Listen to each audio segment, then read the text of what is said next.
Ladies and gentlemen, welcome to the second episode of What on Earth is Going On at Insert Company Name Here. I am your host, Nut. Please lend me a hand in welcoming today's guest of honor, the one and only Topps Company.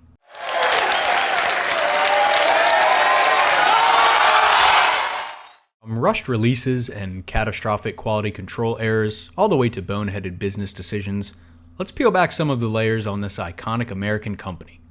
Before I start, I must give a huge shout out to Mario, aka Baseball Card Blog on Twitter. Without him, this video definitely would not be possible. He is a phenomenal resource for all things trading card related. He covers a large number of urban myths, mysteries, and just some really thought-provoking stuff surrounding trading cards, so definitely check him out if you can.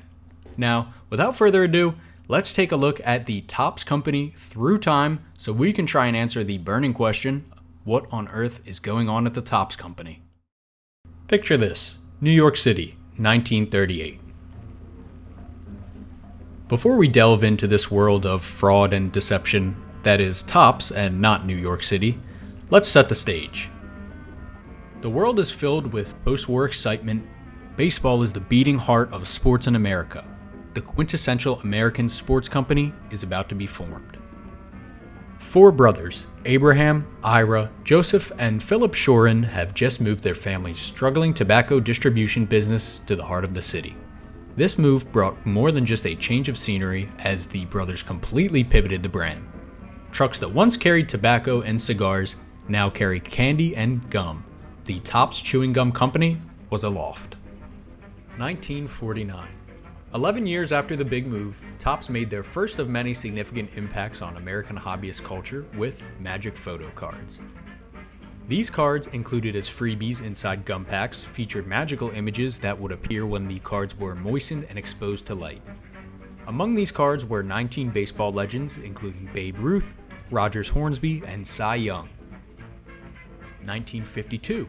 A pivotal moment in the company's history, Topps unveiled their first annual set of baseball cards to be released every year, which included 407 cards featuring team logos, autographs, and detailed statistics.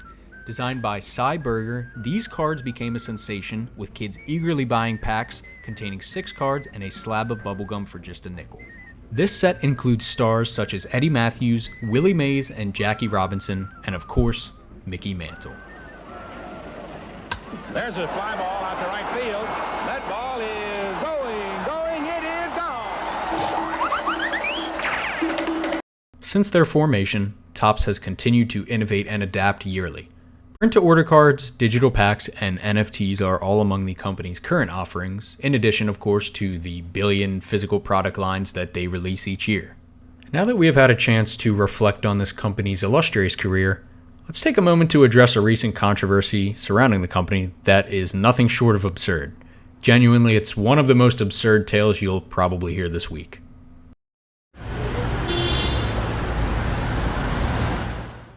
"2023 Bowman Chrome, a Topps product released in March of, you guessed it, 2023. By May, however, certain observant collectors began to notice something extremely strange.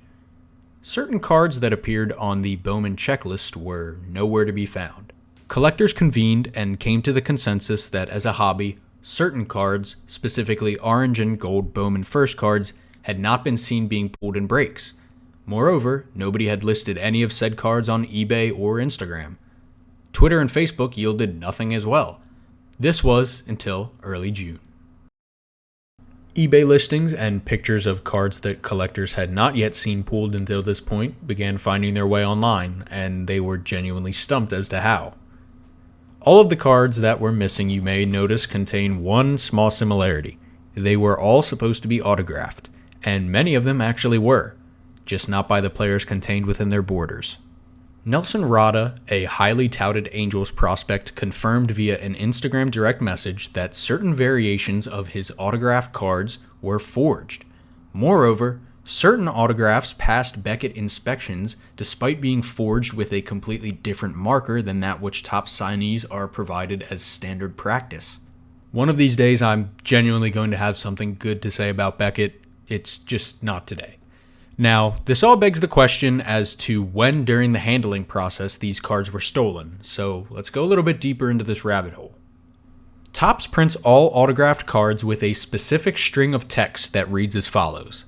The signing of all autographs is witnessed by a Topps representative to guarantee authenticity. Naturally, the next question would be, what is a Topps representative? Now, a Topps representative is anybody that Topps deems fit to oversee the signing process. Anybody. It could be a player's parent or best friend. So long as they sign a release, they can represent. With this known, it now appears as though Topps' representative program has been infiltrated by a bad actor, or even multiple, as soon after the Rada debacle, a number of other autographs also containing major inconsistencies began being listed by eBay burner accounts with little to no feedback whatsoever. At one point, cards from the yet-released 2023 Topps Chrome set were even hitting the market. This situation is developing daily and is fresh in the minds of collectors. However, many would tell you that this isn't an isolated occurrence, especially not for Topps. All of these cards were not yet released to the public at the time that their respective photographs were taken. Let that sink in for a second. Now, as of this video's creation, Topps has not released a statement on the matter, and collectors are growing increasingly aware of the situation with each day that passes. Hundreds of cards are still missing, many of which may even be signed by your local Joe Schmo in his basement. This is extremely damning, I don't need to tell you that, and we're going to finish this video off with a little bit of a rant. I want to preface my thoughts here by saying I do still think that Topps is a far superior company to Panini in just about every measurable way, and these companies are going to make mistakes. They're multi-billion-dollar corporations. It's going to happen. Ultimately, they should be judged on how they respond to these mistakes. That being said, Topps always does seem to make their clients whole whenever an error occurs. Take, for example, last year's Chrome release, which did not contain the silver packs that it was supposed to. They, once alerted of the error, basically reimbursed customers on the spot, sending out hobby shops thousands of silver packs so that anyone that had purchased a box could come and get one. That all out of the way, I want to make something clear. Buying sealed boxes of trading cards with the express intent of opening them is, by definition, gambling. Far more relaxing, leisurely, and housing many more auxiliaries such as products and dedicated communities, and generally more enjoyable than traditional sports-based gambling, but it is gambling all the same.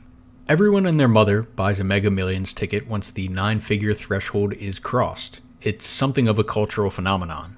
Nobody ever expects to win, but the slim chance. A chance that is, at best, marginally higher than 0%, provides enough motivation to keep us coming back each and every time. You would never buy a lottery ticket if you knew beforehand it was a loser. And yet, Topps raked in $35.6 million last year doing just that. Alright everyone, that is going to conclude this one. I want to thank you so much for tuning in. Be sure to drop your thoughts below. Let me know what you think of this whole situation, as always. Be sure to like and subscribe. You're going to want to stay up to date. We are going to have plenty more grading reveals, fun stuff like this, product reviews, the whole 9 yards. And once more, I always appreciate your viewership, so thank you for watching. Take care.